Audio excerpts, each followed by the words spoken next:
વિસ્તારમાં દારૂબંધીના નામે ખુલ્લો દોર મૂકી દીધો છે। કાલિયો, ભૂરિયો, લાલિયો, ભોલિયો બધા કોણ છે ભાઈ? બંધ કરો એ બુટલેગરોને। 10 પેટીનું પરમિશન 5 લાખ રૂપિયા આપી દો, 20 પેટીનું પરમિશન મહિનાના 10 લાખ રૂપિયા ભરણ આપો। શું ચાલે છે? આ બધું બંધ કરી દેજો નકલી દારૂ વાળો। અને એક દિવસે યાદ રાખજો, બંધ નહીં કરશો જનતા રેડ થશે અને તે દિવસે અમે કોઈ કાયદો વ્યવસ્થા જાળવવા ઉભા નહીં રહીશું। તૈયાર છો ને બધા? અહીંયા આંકડા જુગાર, અમે અહીંયા સાયકલો પકડી, અહીંના પીઆઈ આવ્યા, એમને કીધું આ સાયકલો બાળકીઓની છે, સરસ્વતી સાધના યોજનાની, બધી વેચી મારી। નિહાળવાળાએ શું કાર્યવાહી કરી? કઈ નહીં। અહીંયા કેવડિયામાં પેલા યુવાનો માટે આપણે પરમિશન માંગ્યું તો પરમિશન નહીં આપ્યું। શું ભાઈ આદિવાસીઓ નક્સલી છે? આપણે નક્સલી છે ભાઈ? સંવિધાનમાં અમારા અધિકારો છે। અમારી રજૂઆત જિલ્લા વડાને કરવા માટે અમે આવ્યા છે। અમે કોઈનું ખોટું નથી કર્યું, એટલે આવી રીતના બીજી વાર અમારી સાથે હેરાનગતિ નહીં થવી જોઈએ। અમે બધાને સહકાર આપવા તૈયાર છે, પણ જ્યારે અમારી સાથે આવી રીતના ઘર્ષણ થશે તો અમારા પૂર્વજો પણ નથી ઝૂક્યા અને અમે બી તમારા સીન સપાટા લાઠીચાર્જથી ડરવાના નથી। અમે બી લડી લેવાના મૂડમાં છે। તૈયાર છો ને બધા? તો આવનાર દિવસોમાં કલેક્ટર કચેરી બધા આપણે ભરી દઈશું અને ખૂબ મોટું આંદોલન અહીંયા થશે। તો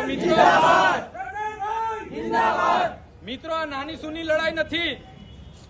જ્યારે પણ આપણે ખાડા પૂરવાનું આવેદન આપવા આવીએ, જ્યારે પણ શિક્ષકો મૂકવાનું આવેદન આપવા આવીએ, શું અમારે આંદોલન જ કર્યા કરવાના છે? શું અમારે લડેંગે જીતેંગે જિંદાબાદ મુર્દાબાદ જ કરવાનું છે? તમે ભાઈ કરવાના છો જિંદાબાદ મુર્દાબાદ કાયમ? લડેંગે જીતેંગે કાયમ જ કરવાનું છે?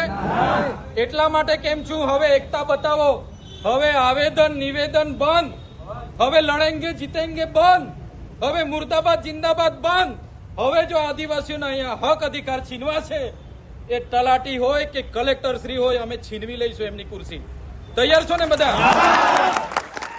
એટલા માટે કેમ છું, આજે ભલે તમારી રજૂઆત હતી, અમે અહીંયા હાજર હતા એટલે આવી ગયા, પણ ક્યારે ચૈતર વસાવા ના પણ હોય, તમે બધા ચૈતર વસાવા છો। કોઈ પોલીસથી ડરવાની જરૂર નથી।